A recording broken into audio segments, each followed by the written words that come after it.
Hello, আসসালামু আলাইকুম। Crime টিভির পক্ষে সাংবাদিক সৈয়দ এনামুল হক নিপু, কেমন আছেন? আসলে আমি প্রস্তুতি নিয়েছিলাম অন্য একটি ভিডিও করব। সেই প্রস্তুতি আমি পুরোপুরি নিয়েছিলাম, কিন্তু হঠাৎ আমার এক বন্ধু আমাকে একটু ফোন করে জানালো যে সশস্ত্র বাহিনী দিবসে যে আহ, যে অনুষ্ঠানটি হয়েছে সেই জায়গায় যে আমাদের বিএনপি চেয়ারপারসন বেগম খালেদা জিয়া গিয়েছেন সেই ভিডিওগুলো আবার দেখার জন্য। আমি প্রশ্ন করলাম, আমি বললাম যে আমি তো দেখেছি, কয়েকবারই দেখেছি, ওটা আর বারবার দেখে কি হবে? বলে যে না, আগে একটু দেখেন, কেমন কেমন যেন মনে হচ্ছে। তো আহ, আমি বারবার দেখলাম। তো দেখার পরে আমি দেখি যে আমার যেটা চোখে মানে চোখ এড়ালো না, সেটা হলো উনি বেশ সুস্থ আছেন।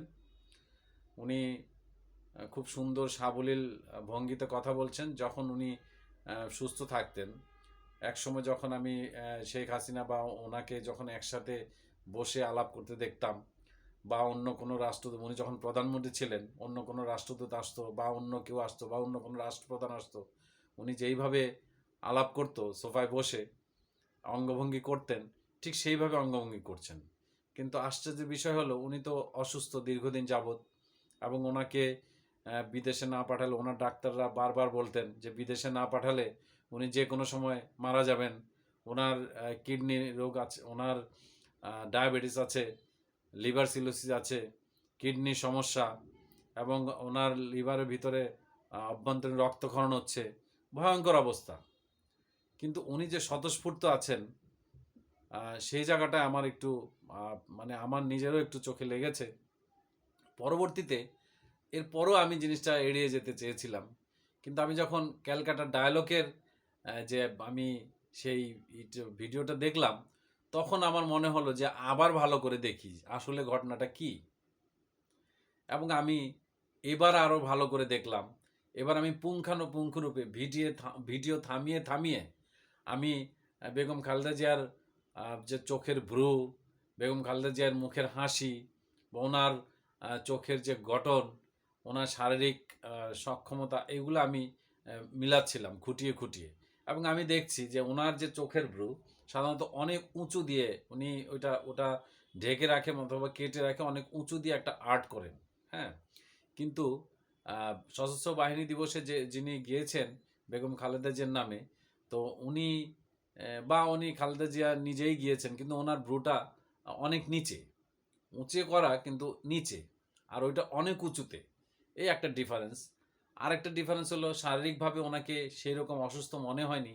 উনি যে স্বতঃস্ফূর্তভাবে পা নাড়িয়ে হাত নাড়িয়ে কথা বলতেছিলেন, এবং মেজর টাইম যে ক্যামেরাকে ঢেকে দিচ্ছিলেন কেউ একজন এসে বারবার। অথচ ইনুস সাহেবের সামনে কিন্তু ক্যামেরা কেউ দাঁড়াচ্ছে না, কিন্তু ওনাকে বারবার ঢেকে দিচ্ছিলেন। আবার পিছনে একজন দাঁড়িয়ে আছেন, এমন পরিস্থিতি। তা আমার একটু খটকা লাগলো যে আসলে কি ওটা বেগম খালেদা জিয়া নিজে স্বয়ং আছেন? আপনারা একটু ভালো করে দেখেন তো। কিন্তু আমি আমার ওই বন্ধুকে আবার জানতে চাইলাম যে তোর কাছে এরকম মনে হলো কেন? বললো যে আমার কাছে মনে হয়েছে কারণ আমি মোটামুটি একটা জিনিস জানি। তো আমি বললাম কি জানিস তুই? বললো যে ঠিক আছে, তুই একটা কাজ কর, তুই ক্যালকাটা ডায়ালগের ওই লেখাটা একটু মানে ওই ভিডিওটা একটু দেখ, আজকে যে ভিডিওটা রিলিজ হয়েছে সেটা একটু দেখ। তা আমি সেটা দেখলাম, আবার দেখলাম, আবার ৩ বার দেখার পর আমি ওনার যে বক্তব্যগুলো আমি বুঝতে পারলাম, আমার মাথায় ঢুকালাম যে কি বলতে চাচ্ছে। তো দেখি যে আমার যে খটকাটা লেগেছে সেই খটকাটা ওনাদেরও লেগেছে। হ্যাঁ, সবচেয়ে বড় কথা হলো ওনারা একটা কথা বলে ফেললেন যে আহ, বেগম খালেদা জিয়া ক্লিনিক্যালি ডেথ আছেন। তাহলে কেন প্রকাশ করা হচ্ছে না? এরকম একটি প্রশ্নের জবাবে জানাচ্ছেন যে এই জন্য প্রকাশ করা হচ্ছে না যে বেগম খালেদা জিয়া যদি না থাকে তাহলে বিএনপি শেষ। বিএনপি শেষ হলে তো অবস্থা খারাপ। তো স্বাভাবিক কারণে এটা প্রকাশ করা হচ্ছে না। এবং আগে তারেক জিয়ার ওর সমস্ত মামলা তুলে নেবে, তুলে নেওয়ার পরে তিনি বাংলাদেশে আসবেন, ওই সময় যদি বেগম খালেদা জিয়ার মৃত্যুটা প্রকাশ করেন, তাহলে এক কাজে দুই কাজ হবে। কিন্তু বাংলাদেশের মানুষ বা দক্ষিণ এশিয়ার মানুষ মনের দিক থেকে অনেক নরম, তখন ওইটা ভোটে প্রভাব পড়বে এবং নিরঙ্কুশ বিজয় অর্জন করবে বিএনপি। হ্যাঁ, তো এরকম একটা কথা কলকাতা ডায়লগ বলতে চেয়েছে, আমার ওই বন্ধুও বলতে চেয়েছে। তা আমি নিজে অনেকবার চিন্তা করে দেখলাম যে হ্যাঁ, এটা হতে পারে।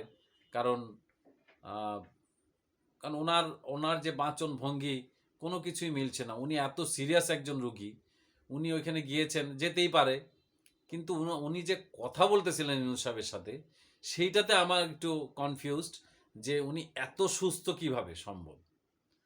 পাশাপাশি ওনার যে ভ্রুগুলা, ওনার আরও অনেক উঁচুতে থাকে, এই ভ্রুটা অনেক নিচে, যার কারণে আপনারা যারা একটু দেখে নেবেন যে আসলে কি অবস্থা। আমি জানি না ঘটনাটা পুরাটাই আমাকে ব্লাব মারা হলো না সত্যি সত্যি এই জিনিসটা ঘটেছে, আপনারা একটু দেখে নিন। আমার কাছে কেন যেন আমার কাছেও মনে হয়েছে যে এটা সত্য হতে পারে। তারপর আমি যে যে ভিডিওটার জন্য তৈরি হচ্ছিলাম সেইটা আমি একটু না বলে পারছি না। সেটা হলো যে আমি যতটুকু মানে জানতে পেরেছি যে আমাদের যে শিপটা এসেছিল পাকিস্তান থেকে, সেই শিপে 40 মিলিমিটার গোলা আছে, 40 মিলিমিটারের, যেটা কামানে ব্যবহার করা হয়। তারপর আছে টাইপ 56 মেশিন গান, যেটা AK-47 বিকল্প। এটা তৈরি হয় পাঞ্জাবে।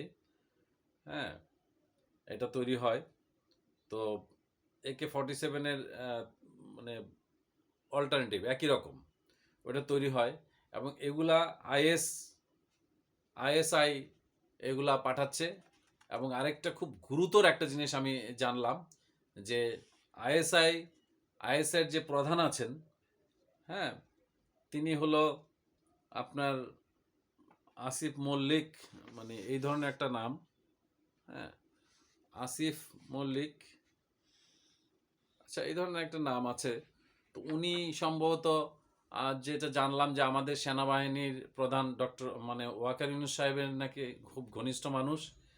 এবং আমি তখন আমার হুট করে একটা জিনিস মনে পড়লো যে আমি যখন এই কিছুদিন আগে আমি আমেরিকার একটা পত্রিকা দেখেছিলাম, এটা অবশ্য আমি এড়িয়ে গিয়েছি, আমি অতটা পাত্তা দেইনি।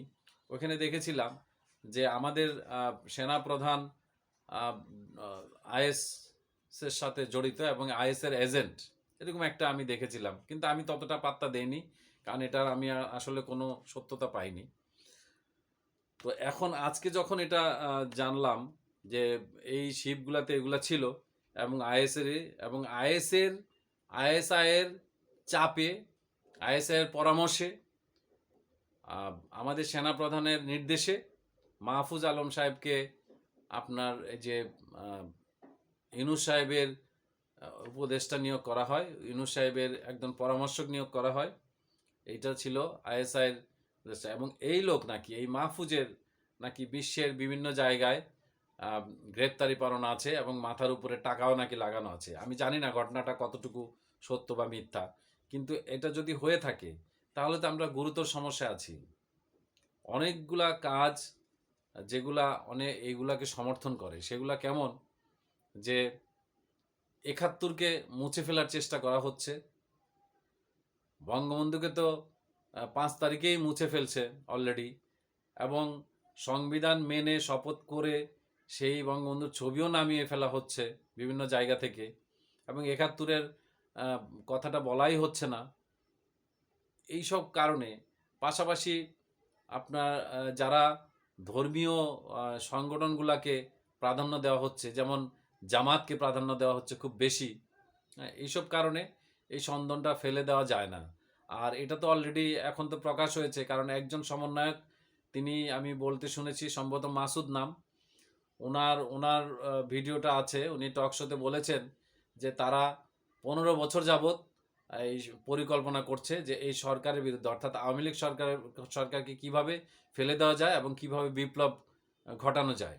শেখ হাসিনা পালিয়ে যাওয়াতে 5 তারিখে, মানে চলে যাওয়াতে, তারা আর বিপ্লবটা ঘটাতে পারেনি হ্যাঁ, তবে তারা প্রতি বিপ্লবের একটা অ্যাটেম্প নিচ্ছে। অন্যদিকে অন্যদিকে আসিফ নামে যিনি হাসিব নামে যে সমন্বয়ক, তিনি জানিয়েছেন যে পুলিশ হত্যা এবং মেট্রো রেল জ্বালানো তাদের পরিকল্পনার অংশ, এবং সেইটার কারণেই এত দ্রুত এই সরকারের পতন হয়েছে এবং তাদের এটা সাকসেসফুল হয়েছে। তো আমি ঘটনা যদি মিক্স করি, তাহলে দেখা যাচ্ছে যে তাদের এটা পরিকল্পনার অংশ। তাহলে সেই পরিকল্পনা অনুযায়ী পুলিশগুলো হত্যা করা হয়েছে, এবং যে ছাত্র জনতা যারা হত্যা হয়েছে তাদেরও গায়ে 7.62 রাইফেলের গুলি, যেটা আমাদের বাংলাদেশে কোনো ডিফেন্স ব্যবহার করে না, এটা আইএসআই ব্যবহার করে, সেই বন্দুকের গুলি। তাহলে এখানেও দেখা যাচ্ছে যে আইএসআইয়ের একটা সংমিশ্রণ এখানে পাওয়া যাচ্ছে। আরেকটি আছে, যেমন নাহিদ সাহেব কিছুদিন আগে বলল যে তারা 5 তারিখে যদি আনসাকসেস হতো, সেই ক্ষেত্রে তারা সশস্ত্র বিপ্লবে যেত, তার মানে তাদের কাছে অস্ত্র আছে, এবং সেই ঘটনাটা ওই রকম। তো শওকত সাহেব যখন এটা বলেছে যে আনসারদের গায়েও ওই বুলেট পাওয়া গেছে, এটা তদন্ত করে দেখা হবে, আর পুলিশের গুলিতে এত মানুষ মারা যায় নাই, এমন কোনো প্রমাণ পাওয়া যায় নাই, তখন কিন্তু তাকে সরিয়ে দেওয়া হয়েছে। তো অনেক কিছু এই জিনিসগুলা আমি যদি এক করি, তাহলে দেখা যায় যে হ্যাঁ, আমাদের এখানে জঙ্গির একটা তৎপরতা আমাদের রাষ্ট্রে হচ্ছে, এবং রাষ্ট্র দখল করে আছে জঙ্গি সংগঠন হিজবুত তাহরির এবং অন্যান্য জঙ্গি সংগঠন। কেন আমি আপনাকে বলি, হলি অটিজম নিয়ে বাংলাদেশের সর্ববৃহৎ যে জঙ্গি অ্যাটাক হয়েছে সেটা হলো হলি অটিজম গুলশানের। সেই হলি অটিজমের যে আসামিগুলা, তাদেরকে ছেড়ে দেওয়া হয়েছে, ঠিক আছে, তাদের ছেড়ে দেওয়া হয়েছে। এবং আইএসআই বাংলাদেশের কিন্তু একটা প্রকাশ্য মিছিল বের করেছে কয়দিন আগে। তাহলে আপনি মানে জঙ্গিদের এবং শিবির জায়গায় জায়গায় প্রকাশিত হচ্ছে এখন শিবির। হ্যাঁ, ছাত্র দলকেও দাঁড়াতে দিচ্ছে না, আদার্স কোনো ছাত্রদের দাঁড়াতে দিচ্ছে না, কিন্তু তারা রাজনীতি করবে। হ্যাঁ, শিবির তাদের গোছাচ্ছে। এই জিনিসগুলাতে মনে হয় যে আমরা জঙ্গির আন্ডারে পড়ে গেছি। আর এখন যে পাকিস্তানি শিপে যে এসেছে, এটা সবাই জানাচ্ছে যে এখানে অস্ত্র, এবং পরিষ্কার বলেই দিল যে গোয়েন্দা সংস্থা, যে এইটা জানিয়েছে ইউএসএ এবং ব্রিটেনের যে গোয়েন্দা সংস্থা আছে তাদের, এবং তারাই নাকি বলেছে যে 40 মিলিমিটার গোলা আছে এটার ভিতরে, যেটা কামানে এবং ট্যাঙ্কে ব্যবহার করা হয়, স্বল্প দৈর্ঘ্যের গোলা। আর টাইপ 56 মেশিন গান আছে, যেটা AK-47 এর অল্টারনেটিভ, এটা পাকিস্তানি তৈরি করে। এবং পাকিস্তান এগুলা পাঠাচ্ছে বাংলাদেশে। এবং এর ভিতরে আমি দেখেছি যে মাহফুজ সাহেব অলরেডি বলেছেন যে দেশ মানে ওরা গৃহযুদ্ধের একটা হুমকি দিয়েছেন, মাহফুজ সাহেব, আসিফ সাহেব, এবং অন্যদিকে হাসনাত আবদুল্লাহ বা সার্জিস, ওরা ওরা আপনার বলছেন যে প্রতি বিপ্লব আবার একটা বিপ্লবের জন্য তৈরি হওয়ার জন্য। হ্যাঁ, এদিকে সেনাপ্রধান কিন্তু কিছুদিন আগে সেনাবাহিনীতে যে বলে আসছে যে যুদ্ধ জন্য প্রস্তুতি নেওয়ার জন্য।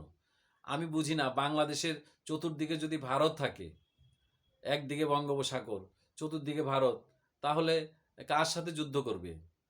ভারতের সাথে তো নিশ্চয়ই না, কারণ ভারতের সাথে তো আমাদের যুদ্ধ আমাদের কেউই পারবে না। হ্যাঁ, যেটা 71 সালেও কিন্তু পাকিস্তান অনেক চেষ্টা করেছিল, এবং রাজাকার আল বদর আল শামস সহ চেষ্টা করেছে, এবং সেই কিন্তু ভারতের সহযোগিতায় 93,000 সোলজার কিন্তু, সশস্ত্র সোলজার কিন্তু মানে আত্মসমর্পণ করতে বাধ্য হয়েছে। তাই মানে ভারতের সাথে এটা করবেও না। তাহলে যুদ্ধটা আর্মি কার সাথে করবে? সেনাপ্রধান যে বললেন যে যুদ্ধের জন্য প্রস্তুতি নেওয়ার জন্য, কার সাথে করবেন? তো এটা নানান ধরনের প্রশ্ন আছে। তো দেখেন, আমরা হলাম সাধারণ জনগণ, আমরা দুমুঠো ভাত খাবো, দুটা ভাত খাবো, আর ডাল দিয়ে ভাত খাবো, এইটুকুই আমাদের মানে যা একটু ঘুমানোর জায়গা, মাথা গোজার ঠাঁই আর ভাত।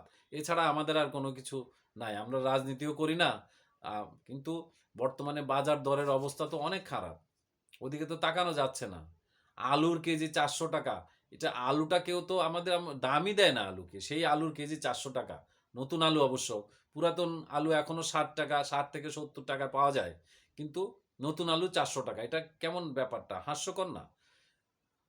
গোলাপ ফুলের আকারের কফি, 3টা কফি আমি গতকালকে আনা হয়েছে, দেখা যাচ্ছে যে এগুলা 60 টাকা, 20 টাকা করে, অথচ এই মানে একেবারে গোলাপ ফুল।